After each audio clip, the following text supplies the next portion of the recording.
আসসালামু আলাইকুম ওরহমতুল্লাহি ওবারাকাতুহু। আজকের ভিডিওতে আমরা জানব কিয়ামতের আলামত ইয়াজুজ মাজুজ কি সত্যি বের হয়ে গেছে। যুগ যুগ ধরে ইয়াজুজ মাজুজ সম্পর্কে সত্য মিথ্যা মিশ্রিত লেখা ও বক্তব্য চলছে। উম্মার অনেকে ইয়াজুজ মাজুজ সম্পর্কে সঠিক ধারণা পাচ্ছে না। কেউ এমনও প্রচার করেছে ইয়াজুজ মাজুজ বের হয়ে গেছে। কেউ বলছে আমেরিকা, ইউরোপ, ইসরায়েল হচ্ছে ইয়াজুজ মাজুজ। আবার কেউ বলছে চীন, যেহেতু ওদের সংখ্যা অসংখ্য তাই ওদের লুকিয়ে থাকা অসম্ভব। আর বর্তমানে স্যাটেলাইটের কারণে সর্বত্রই মানুষের নজরে যাচ্ছে। তাহলে প্রাচীর ভেঙে না গেলে কোথায় প্রাচীর? সেই হিসেবে কেউ বলছে চীনের প্রাচীর হলো ইয়াজুজ মাজুজের সেই প্রাচীর। আসুন কুরআন সুন্নাহর আলোকে এই যুক্তিগুলোকে খণ্ডন করার চেষ্টা করি। ১. কিয়ামতের আলামত সমূহ। কিয়ামতের আলামতগুলো ধাপে ধাপে আসবে। রাসূল পাক সাল্লাল্লাহু আলাইহি সাল্লামের নিকট থেকে বিশিষ্ট সাহাবী হযরত হুযায়ফা বিন আসিদ রাদিয়াল্লাহু তাআলা আনহু বর্ণনা করেছেন। সেই হাদিসে সব মিলিয়ে 10টি কিয়ামতের আলামত উল্লেখ করা হয়েছে। ১. দাজ্জালের আত্মপ্রকাশ। ২. ঈসা ইবনে মারিয়াম আলাইহিস সালামের পৃথিবীতে প্রত্যাগমন। ৩. ইয়াজুজ ও মাজুজের উদ্ভব। ৪. প্রাচ্যে ভূমিধস। ৫. পাশ্চাত্যে ভূমিধস। ৬. আরব উপদ্বীপে 3টি ভূমিধস হওয়া। ৭. ধোঁয়া বের হওয়া। ৮. সূর্যাস্তের স্থান হতে সূর্য উদয়। ৯. দাব্বাতুল আরদ আবির্ভাব। ১০. পরিশেষে ইয়েমেন থেকে এমন বিশাল এবং ভয়াবহ আগুনের লেলিহান শিখার বহিঃপ্রকাশ ঘটবে যা মানুষকে হাসরের মাঠের দিকে তাড়িয়ে নিয়ে যাবে। এই আলামতগুলো একটার পর একটা প্রকাশ হতে থাকবে। প্রথমটি প্রকাশিত হওয়ার অব্যবহিত হওয়ার পরেই আরেকটা প্রকাশিত হবে। এর মধ্যে প্রথমে দাজ্জাল, পরে ঈসা ইবনে মারিয়াম আলাইহিস সালাম এবং পরে ইয়াজুজ মাজুজ আসার ব্যাপারে হকপন্থী আলেমগণ একমত। এবার আসি আরেক যুক্তি। ওরা অসংখ্য, তাহলে কোথায় লুকিয়ে আছে? প্রথমত, তাদের সংখ্যা যদি অজস্র ধরা হয় তাহলে ইউরোপ, আমেরিকা, ইসরায়েল কিভাবে ইয়াজুজ মাজুজ হয়? ওরা ভূখণ্ডের দিক দিয়ে বড় হলেও সংখ্যার দিক দিয়ে তুর্কি জাতি কিংবা চীন, Japan, Kazakhstan, Uzbekistan, Turkmenistan, Bhutan, Thailand, তুরস্কের অনেকে তুর্কদের বংশধর। হাদিস মতে ইয়াজুজ মাজুজ নূহ আলাইহিস সালামের পুত্র ইয়াসেফের বংশধর। হযরত আবু সাঈদ খুদরি রাদিয়াল্লাহু তাআলা আনহু বলেন, আল্লাহ রাসূল সাল্লাল্লাহু আলাইহি সাল্লাম বলেছেন, আল্লাহ তাআলা ডাকবেন, হে আদম। তিনি আওয়াজ করবেন, আমি হাজির হয়েছি, সৌভাগ্যবান হয়েছি এবং সব রকম কল্যাণ আপনার হাতেই নিহিত। আল্লাহ তাআলা আদেশ করবেন, জাহান্নামীদের বের করো। আদম আলাইহিস সালাম জিজ্ঞেস করবেন, জাহান্নামীদের সংখ্যা কত? আল্লাহ বলবেন, প্রতি 1099 জন। তখন ছোটরা বৃদ্ধ হয়ে যাবে, গর্ভবতীর গর্ভপাত হয়ে যাবে, লোকদেরকে নেশা করা মাতালের মতো লাগবে, অথচ তারা মাতাল নয়। এগুলো আল্লাহর ভয়ঙ্কর আযাব। সাহাবীরা বললেন, হে আল্লাহর রাসূল, সে একজন মাত্র আমাদের মধ্যে কে হবেন? আল্লাহ রাসূল সাল্লাল্লাহু আলাইহি সাল্লাম বললেন, তোমরা আনন্দিত হও, কেননা তোমাদের মধ্য হতে একজন এবং 1000 জন হবে ইয়াজুজ মাজুজ, যার হাতে আমার জীবন। তার কসম, আমি আশা করি সমস্ত জান্নাতবাসীর তোমরাই হবে অর্ধ সংখ্যক। সহিহ বুখারী হাদিস নং 3103। এখানে আলেমদের মধ্যে 2টি অভিমত বিদ্যমান। ১. প্রতি 1099 জন জাহান্নামে যাবে ইয়াজুজ মাজুজ, আর এর বিপরীতে মুসলিমরা মাত্র 1 জন জাহান্নামে যাবে। ২. এখানে তোমরা বলতে সাহাবী কিংবা আরবদের বোঝানো হয়েছে, উম্মাকে নয়, কারণ উম্মত 73 দলে বিভক্ত হবে, তার মধ্যে 72 দল জাহান্নামে যাবে। আর আদম আলাইহিস সালামের সন্তানের মধ্যে যে 999 জন জাহান্নামীর কথা বলা হয়েছে তা ইয়াজুজ মাজুজ সহ সমগ্র মানবের কথা বলা হয়েছে।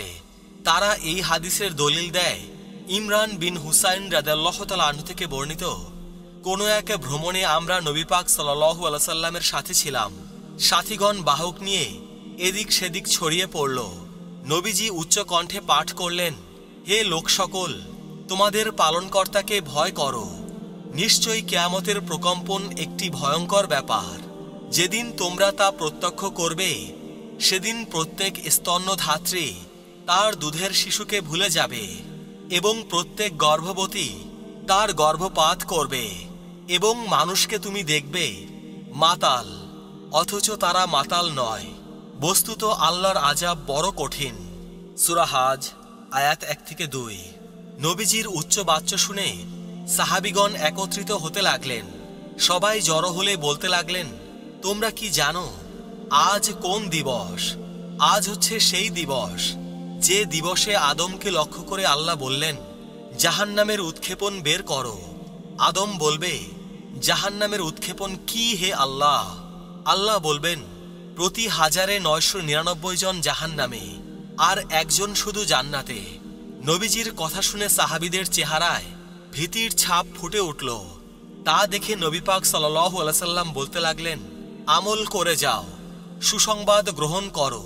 সেদিন তোমাদের সাথে ধ্বংসশীল আদম সন্তান, ইয়াজুজ মাজুজ এবং ইবলিশ সন্তানেরাও থাকবে, যারা সময় মতো বাড়তে থাকবে। অর্থাৎ ওদের থেকে 999 জন জাহান্নামে যাবে আর তোমাদের মধ্য থেকে একজন জান্নাতে যাবে। সকল সাহাবী তখন আনন্দ ও স্বস্তির নিঃশ্বাস ছাড়ল। রাসূল পাক সাল্লাল্লাহু আলাইহি সাল্লাম আরো বললেন, আমল করে যাও, সুসংবাদ গ্রহণ করো। ওই সত্তার শপথ যার হাতে আমার প্রাণ নিহিত, মানুষের মাঝে তোমরা সেদিন উটের গায়ে ক্ষুদ্র চিহ্ন কিংবা জন্তুর বাহুতে সংখ্যা চিহ্ন সদৃশ হবে। সহিহ তিরমিজি। অর্থাৎ হাসরের ময়দানে ইয়াজুজ মাজুজ, পূর্ববর্তী ধ্বংসপ্রাপ্ত জাতি এবং ইবলিশ বংশধরদের উপস্থিতিতে তোমাদেরকে মুষ্টিমেয় মনে হবে। ঠিক উটের গলায় ক্ষুদ্র চিহ্ন আঁকলে যেমন ক্ষুদ্র দেখা যায়, হাসরের ময়দানও তোমাদের তেমন হবে। কিন্তু সাহাবীদের মধ্যে কিভাবে জাহান্নামী হতে পারে? এখানে মূলত তোমাদের বলতে রাসূল পাক সাল্লাল্লাহু আলাইহি সাল্লামের সময় যারা বাহ্যিকভাবে ঈমান এনেছিল কিন্তু অন্তরে মুনাফিকি ছিল, তাদেরও ধরা হয়েছে। যেমন উবা ইবনে সালুলের সাথীগণ ও যাকাত অস্বীকারীগণ এবং অনেকে সাহাবীদের সাথেই ছিল। 3. ইয়াজুজ মাজুজের প্রাচীরের ফাটল।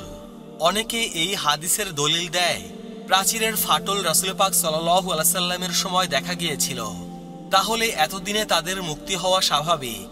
রাসূল পাক সাল্লাল্লাহু আলাইহি সাল্লামের জীবদ্দশাতেই ইয়াজুজ মাজুজ পৃথিবীতে মুক্তি পেয়ে যায়। জায়নব বিনতে জাহাশ রাদিয়াল্লাহু তাআলা আনহা থেকে বর্ণিত, একবার নবী পাক সাল্লাল্লাহু আলাইহি সাল্লাম ভীত সন্ত্রস্ত অবস্থায় তার নিকটে আসলেন এবং বলতে লাগলেন, লা ইলাহা ইল্লাল্লাহ। আরবের লোকদের জন্য সেই অনিষ্টের কারণে ধ্বংস অনিবার্য যা নিকটবর্তী হয়েছে। আজ ইয়াজুজ ও মাজুজের প্রাচীর এ পরিমাণ খুলে গেছে। এ কথা বলার সময় রাসূল পাক সাল্লাল্লাহু আলাইহি সাল্লাম তার বৃদ্ধাঙ্গুলির অগ্রভাগকে তার শাহাদাত আঙ্গুলির অগ্রভাগের সঙ্গে মিলিয়ে গোলাকার করে ছিদ্রের পরিমাণ দেখান। জায়নব বিনতে জাহাশ রাদিয়াল্লাহু তাআলা আনহা বলেন, তখন আমি বললাম, হে আল্লাহর রাসূল, আমাদের মধ্যে পুণ্যবান লোকজন থাকা সত্ত্বেও কি আমরা ধ্বংস হয়ে যাব? উত্তরে রাসূল পাক সাল্লাল্লাহু আলাইহি সাল্লাম বলেন, হ্যাঁ, যখন পাপ কাজ অতিমাত্রায় বেড়ে যাবে। সহিহ বুখারী। কিন্তু এর বিপরীতে আরও হাদিস আছে যেখানে প্রাচীর ফাটলের ব্যাখ্যা আছে। আবু হুরায়রা রাদিয়াল্লাহু তাআলা আনহু থেকে বর্ণিত, প্রাচীরের বর্ণনা দিতে গিয়ে নবী করিম সাল্লাল্লাহু আলাইহি সাল্লাম বলেন, অতঃপর প্রতিদিন তারা প্রাচীর ছেদন কার্যে লিপ্ত হয়। ছিদ্র করতে করতে যখন উন্মোচনের উপক্রম হয়, তখন তাদের একজন বলে, আজ তো অনেক করলাম, চলো বাকিটা আগামীকাল করব। পরদিন আল্লাহ পাক সেই প্রাচীরকে আগের থেকেও শক্ত ও মজবুত রূপে পূর্ণ করে দেন। অতঃপর যখন সেই সময় আসবে এবং আল্লাহ পাক তাদেরকে বের হওয়ার অনুমতি দেবেন, তখন তাদের একজন বলে উঠবে, আজ চলো, আল্লাহ চাহেন তো আগামীকাল পূর্ণ খোদাই করে ফেলব। পরদিন পূর্ণ খোদাই করে তারা প্রাচীর ভেঙে বেরিয়ে আসবে, মানুষের ঘরবাড়ি বিনষ্ট করবে, সমুদ্রের পানি পান করে নিঃশেষ করে ফেলবে। ভয়ে আতঙ্কে মানুষ দূর দূরান্তে পালিয়ে যাবে। অতঃপর আকাশের দিকে তারা তীর ছুড়বে, তীর রক্তাক্ত হয়ে ফিরে আসবে। তিরমিজি। হাদিস থেকে বোঝা যায়, প্রাচীরের ছিদ্র যেমন হয় আল্লাহ তা মিলিয়ে দেন। তারা দিনরাত বিরামহীন খোদাই করে না, যদি করত তবে পূর্ণ করে ফেলত। সন্ধ্যা পর্যন্ত করে ফিরে যায়, প্রতীক্ষিত কাল পর্যন্ত কখনোই তারা ইনশাল্লাহ বলবে না। বোঝা গেল তাদের মাঝেও কর্মঠ ও পরিশ্রমী ব্যক্তি আছে, নেতৃত্ব কর্তৃত্বের অধিকারেও আছে। 4. পবিত্র ভূমি ও পানি পান। বিগত 20-25 বছর ধরে একটা মতবাদ ছড়িয়ে যাচ্ছে, সেটা হলো খাজাফ ইহুদিরা ইয়াজুজ মাজুজ কারণ হিসেবে তাবারিয়া হ্রদের পানি কমে যাওয়া ও পবিত্র ভূমি দখলকে দলিল দেখায়। আল্লাহ পাক ইরশাদ করেছেন, যেসব জনপদকে আমি ধ্বংস করে দিয়েছি তার অধিবাসীদের ফিরে না আসা অবধারিত, যে পর্যন্ত না ইয়াজুজ ও মাজুজকে বন্ধন মুক্ত করে দেওয়া হবে এবং তারা প্রত্যেকে উচ্চভূমি থেকে দ্রুত ছুটে আসবে। সূরা আম্বিয়া আয়াত 95 ও 96। সূরা আম্বিয়ার কোথাও জেরুজালেম ও পবিত্র ভূমির উল্লেখ নেই। অতীতের তাফসির গ্রন্থে এর ব্যাখ্যা ছিল এরূপ, যে জাতি অন্যায় আচরণ, ব্যভিচার, বাড়াবাড়ি ও সত্যের পথ নির্দেশনা থেকে দিনের পর দিন মুখ ফিরিয়ে নেয় এবং এই মুখ ফিরিয়ে নেয়া এত বেশি বেড়ে যায় যে আল্লাহর পক্ষ থেকে তাকে ধ্বংস করার সিদ্ধান্ত হয়ে যায়, তাকে আবার ফিরে আসার ও তওবা করার সুযোগ দেয়া হয় না। গোমরাহি থেকে হেদায়েতের দিকে ফিরে আসা তার পক্ষে আর সম্ভব হতে পারে না। যে জনপদ আমি আযাব দ্বারা ধ্বংস করেছি তাদের কেউ যদি দুনিয়াতে এসে সৎকর্ম করতে চায় তবে সেই সুযোগ সে পাবে না। এরপর তো কেবলমাত্র কিয়ামত দিবসেরই জীবন হবে, আল্লাহর আদালতেই তার শুনানি হবে। এখানে হারাম শব্দটি শরীয়তগত অসম্ভব অর্থে ব্যবহৃত হয়েছে। তখন আয়াতের অর্থ দাঁড়ায়, যে জনপদ ও তার অধিবাসীদেরকে আমি ধ্বংস করে দিয়েছি তাদের কোনো আমল কবুল করা অসম্ভব। এবার আসি, ইয়াজুজ মাজুজ মানুষ কিভাবে পানি পান করে শুকিয়ে ফেলতে পারে। ইয়াজুজ মাজুজ আসবে দাজ্জালের পরে, আর দাজ্জালের যুগে দুর্ভিক্ষ অনাবৃষ্টির কারণে নদ নদী অনেকটুকু শুকিয়ে যাবে। বাকিটুকু ইয়াজুজ মাজুজ পান করা অস্বাভাবিক কিছু নয়। দাজ্জাল প্রকাশের পূর্বে মুসলমান এবং রোমান খ্রিস্টানদের মধ্যে বড় ধরনের কয়েকটি যুদ্ধ হবে। আল্লাহর রহমতে মুসলমানগণ চূড়ান্ত বিজয় অর্জন করবেন। নবী করিম সাল্লাল্লাহু আলাইহি সাল্লাম বলেন, দাজ্জালের পূর্বে 3টি মহা দুর্ভিক্ষময় বছর অতিবাহিত হবে। প্রাকৃতিক সকল খাদ্যোপকরণ ধ্বংস হয়ে গেলে মানুষ প্রচণ্ড খাদ্য অভাবে পড়ে যাবে।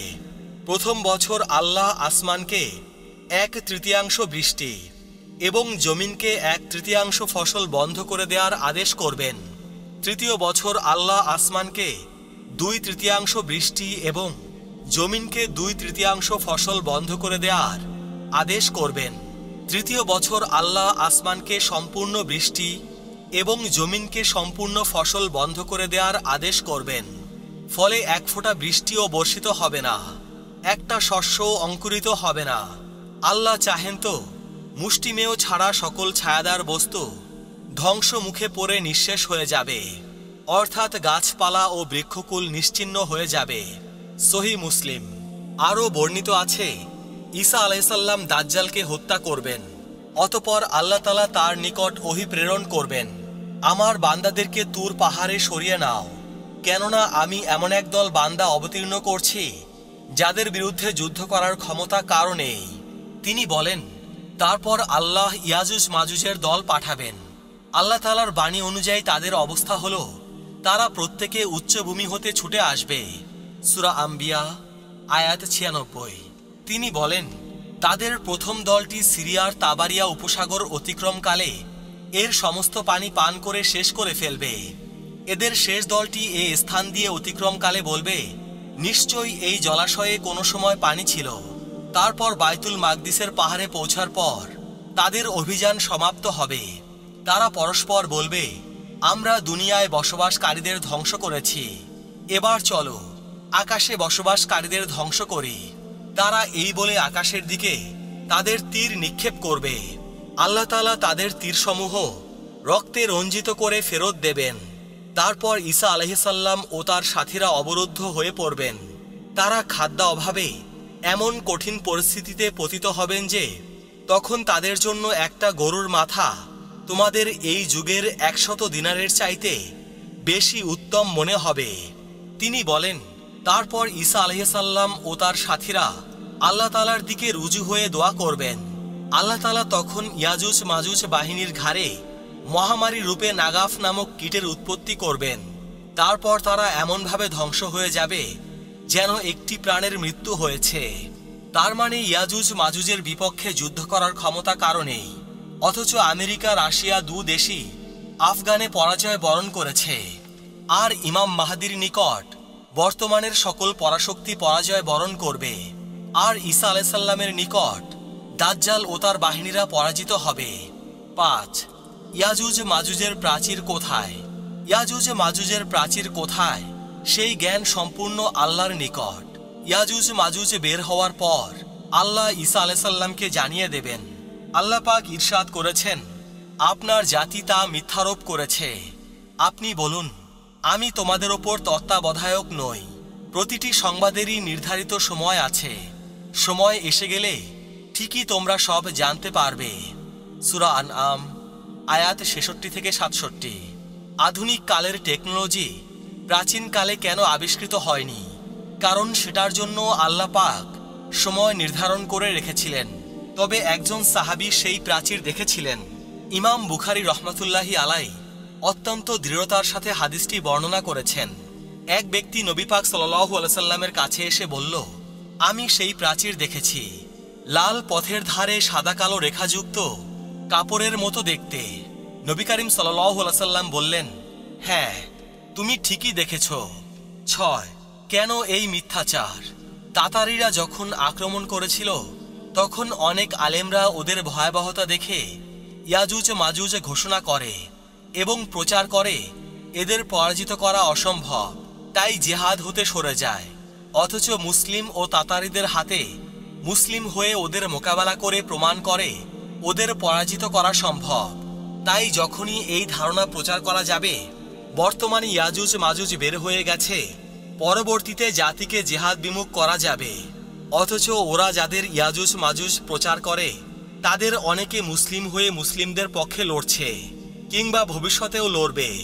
যেমন মুসলিম শরীফের একটা হাদিস হলো, রাসূল পাক সাল্লাল্লাহু আলাইহি সাল্লাম বলেছেন, রোমানরা তোমাদের আক্রমণ করবে এবং আজ শামের আল আমাকে তাঁবু খাটাবে, অর্থাৎ অবস্থান গ্রহণ করবে। মদিনা থেকে একটা বাহিনী তাদের মোকাবেলা করতে যাবে। রাসূল পাক সাল্লাল্লাহু আলাইহি সাল্লাম বলেন, এবং তারা হবে তাদের সময়কার শ্রেষ্ঠ মুমিন, এবং এই মুসলিম বাহিনী তাদের অবস্থান গ্রহণ করবে এবং রোমানরা বলতে থাকবে, আমাদের লোকদের আমাদের হাতে তুলে দাও, অর্থাৎ ওইসব রোমান যারা ইসলাম গ্রহণ করেছে। এবং মুসলিমরা বলবে, আমরা কখনোই আমাদের ভাইদেরকে তোমাদের হাতে তুলে দেব না। সুতরাং উভয় দল যুদ্ধ করবে। অপরদিকে ইয়াজুজ মাজুজ বেশিরভাগই জাহান্নামী হবে। 7. যৌক্তিকতা। বর্তমানে যদি ইয়াজুজ মাজুজ বের হয়, যতই সংখ্যাগরিষ্ঠ হোক, আধুনিক পারমাণবিক বোম ও সমরাস্ত্রের কাছে ইয়াজুজ মাজুজ অসহায় হয়ে পড়বে। ইয়াজুজ মাজুজ বের হবে তখন যখন মহাযুদ্ধ ও দাজ্জালের ফিতনার পর আধুনিক বিজ্ঞান শেষ হয়ে যাবে। যুদ্ধ বিগ্রহে অনেকে মারা যাবে, তাই সাধারণ মানুষের তুলনায় ইয়াজুজ মাজুজের সংখ্যা বেশি ও শক্তিশালী হবে। কেউ দুমুঠো খাবারের জন্য কত কষ্ট করে, আর কেউ জন্মদিনের উৎসবে খাবার অপচয় করে। আল্লাহ পাক ইরশাদ করেন, নিশ্চয়ই অপচয়কারী শয়তানের ভাই, আর শয়তান হচ্ছে তার প্রভুর প্রতি বড় অকৃতজ্ঞ। সূরা বনী ইসরাইল আয়াত 27।